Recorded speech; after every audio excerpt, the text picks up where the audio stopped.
नमस्कार, स्वागत है आप सबका ज्योतिष के खास कार्यक्रम ज्योतिष जरा हटके। आपके साथ मैं हूं आपका एस्ट्रो फ्रेंड संतोषी। वास्तु कला, वास्तु विज्ञान, हर एक विज्ञान में नकारात्मक और सकारात्मक दोनों प्रकार की शक्तियां होती हैं। ज्योतिष में भी है, फिजिक्स में भी है, केमिस्ट्री में भी है, हर जगह है। निर्माण और विध्वंस समानांतर चलते हैं। पॉजिटिव व्यक्ति निर्माण करता है, नकारात्मक व्यक्ति विध्वंस करता है। अभी एक वास्तु, हमारे एक मित्र हैं, परिचित हैं, उनके घर पर उनके मित्र के माध्यम से एक वास्तुविद आए तो अइबे किए, लेकिन उसके बाद वो शुरुआत 3,000 रुपये से किए थे। आए, एक बार उनका कोई असिस्टेंट आया, पूरे घर का मुआयना किया, अंग्रेजी में खूब गोंच गांच 4-5 पेज भर के चला गया। 3 BHK फ्लैट में ठीक हो गया। अगले दिन वो आए धुआं उड़ाते हुए, आ कर के वो भी अपना बायां दायां ऊपर नीचे करके कर क्या सकते हैं, कुछ नहीं। 4,000 रुपये लेकर के चले गए। 2 दिन बाद 22-25 हज़ार के प्लास्टिक के पिरामिड दे गए, जिनकी मैक्सिमम कीमत 2-2.5 हज़ार होगी। यहाँ तक तो ठीक था, लेकिन उसके बाद वो महाराज ज्योतिषी भी बन गए, जबकि दोनों अलग अलग विंग है। अब वो पत्थर बेचना शुरू, माला बेचना शुरू, पुखराज, पन्ना, माणिक, मोती, मतलब कल्पना करिए आप, 25,000, 35,000, 27,000 करते करते 1.5 लाख रुपए लगभग 10 से 11 दिन में, क्या बोला जाए, आप लोग नीचे लिख दीजिएगा, क्या कर लिए पैसे को?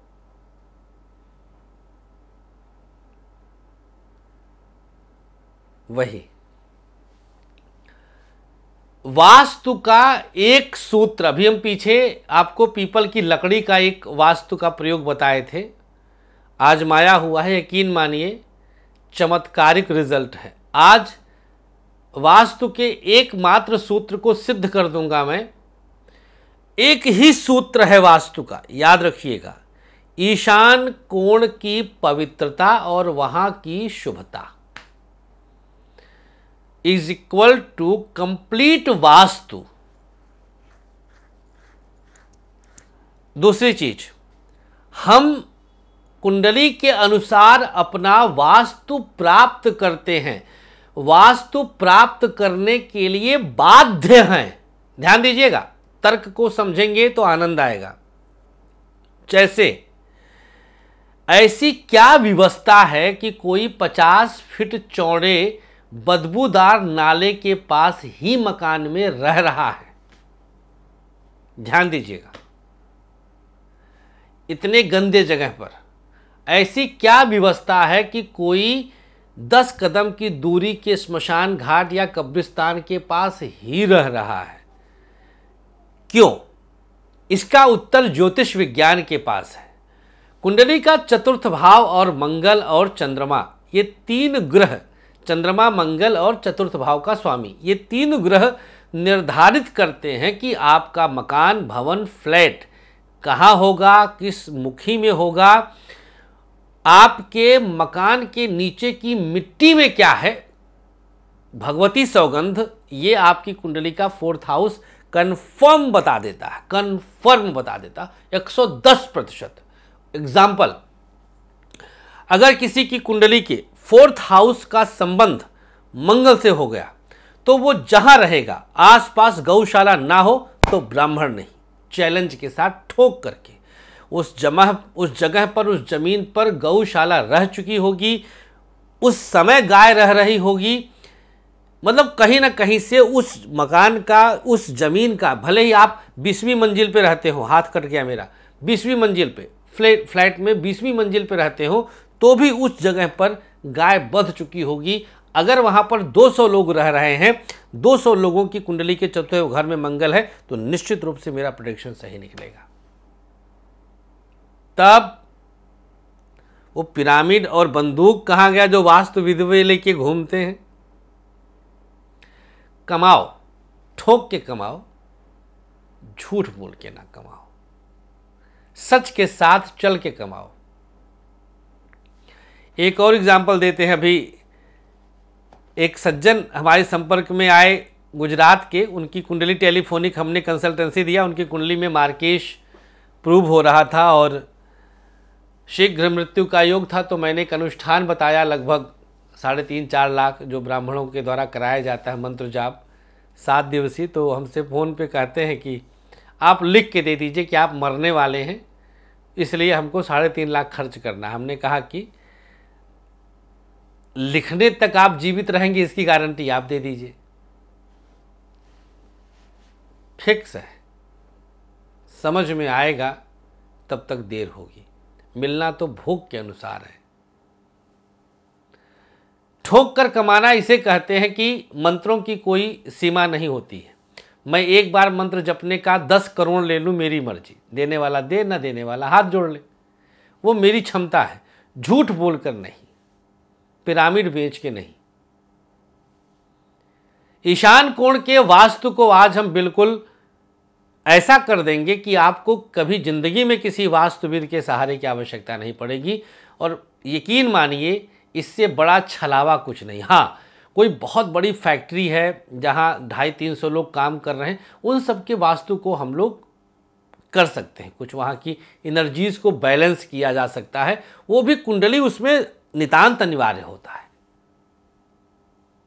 लेकिन पुखराज पहना करके आप वास्तु दोष थोड़ी ठीक कर सकते हैं। ये मतलब इतना बड़ा बोगस ये लगता है कि मैं क्या बताऊं कि पुखराज पहनाओ तो वास्तु ठीक। 25,000 का पुखराज पहन लो तो सिरहाना दक्षिण है, उत्तर है, पूरब है, पश्चिम है, डजेंट मैटर, सब ठीक है। पुखराज पहन लो, पुखराज पहनते सब ठीक। मतलब ये क्या है? ईशान कोण में लैट्रिन घर है, वहाँ पर जाके पोटी करते हैं, लेकिन वो पुखराज पहन लो ठीक, ई का। सब कितना बड़ा कुक्कुरपन है कि क्या बताएं हम। ये कुक्कुरपन कहा जाता है। हमारे यहाँ कुत्ते को कुक्कुर कहते हैं, संस्कृत का शब्द है कुक्कुर, अवधि में कुक्कुरपन मतलब नीचता। उत्तर पूरब के, ये भूमिका था, आप लोग स्किप कर लीजिएगा अगर आपको समझ में कम आएगा। वैसे तो भूमिका हमने बताया है, सिर्फ समझाया है जिससे आप लोग फंसे ना और सुरक्षित रहें। उत्तर पूरब के कोने में एक ऐसा सामान आज मैं रखवाऊंगा कि हर वास्तु दोष क्षणिक दूर। घर के अंदर का महक, वहाँ का जो स्मेल है, जो फ्रेगनेंस है, जो खुशबू बदबू है, वो चेंज हो जाएगी विदिन 10 मिनट्स। आप देखिएगा, ये ज़्यादा मैं बता रहा हूँ, एक टेंटेवली 2-4 मिनट में असर पड़ जाएगा। एक मिट्टी का चौड़े मुंह का बर्तन ले लीजिए, मिट्टी का चौड़े मुंह का बर्तन, ऐसे उसमें पानी भरिए। मिट्टी का चौड़े मुंह का बर्तन लीजिए, उसमें पानी भरिए और थोड़ा सा गुलाब जल और थोड़ा सा केवड़ा जल, मतलब सुगंध वाला केवड़ा जल आता है, ना हो तो 2 बूंद इत्र डाल दीजिए, लिक्विड वाला इत्र, जो अतर भी बोलते हैं उसको, छोटी सी शीशी में होता तेल जैसा इत्र, अतर, गुलाब जल, केवड़ा जल या 2 बूंद अतर, मतलब उस पानी को हमें सुगंधित करना है। ईशान कोण में प्रातः स्नान के बाद, धूप बत्ती करने के बाद रख दीजिए, दिन भर रहने दीजिए। अगले दिन जब फिर से सुबह आपको करना होगा पूजा वूजा, फिर इसे करिए। ये रूटीन में ले आइए लगभग 4 महीने। इन बिटवीन कहीं आना जाना है उसको वहीं रहने दीजिएगा, कोई बात नहीं है। ईशान कोण कहते हैं नॉर्थ ईस्ट डायरेक्शन को, उत्तर पूरब के कोने को ईशान कोण कहते हैं। ये आप जिस दिन करना आरंभ कर देंगे उसी दिन से इसका रिजल्ट आपके सामने दिख जाएगा। किसी वास्तुविद की जरूरत नहीं। बहुत बड़ा भूखंड है तो वहां पर और बड़ा आप पानी का पात्र रख सकते हैं, चमत्कार दिखाई देगा। थैंक यू सो मच आपके प्यार के लिए। चक्करों में ना पड़िएगा, अपना धन सुरक्षित रखिए और हंसते मुस्कुराते खिलखिलाते रहिए। मुलाकात कर सकते हैं 27 तारीख तक गाज़ियाबाद में, 28 तारीख के बाद गया जी में आपसे मुलाकात होगी। गया जी में मिलके कुंडली भी दिखा सकते हैं। पटना, रांची आदि क्षेत्रों के लोग, सासाराम वगैरह क्षेत्र के लोग, बनारस के लोग भी गया जी आ सकते हैं। तो आप पितरों का पिंडदान भी करिए और कुंडली भी दिखा सकते हैं। Thank you so much. नमस्कार, श्री राधे।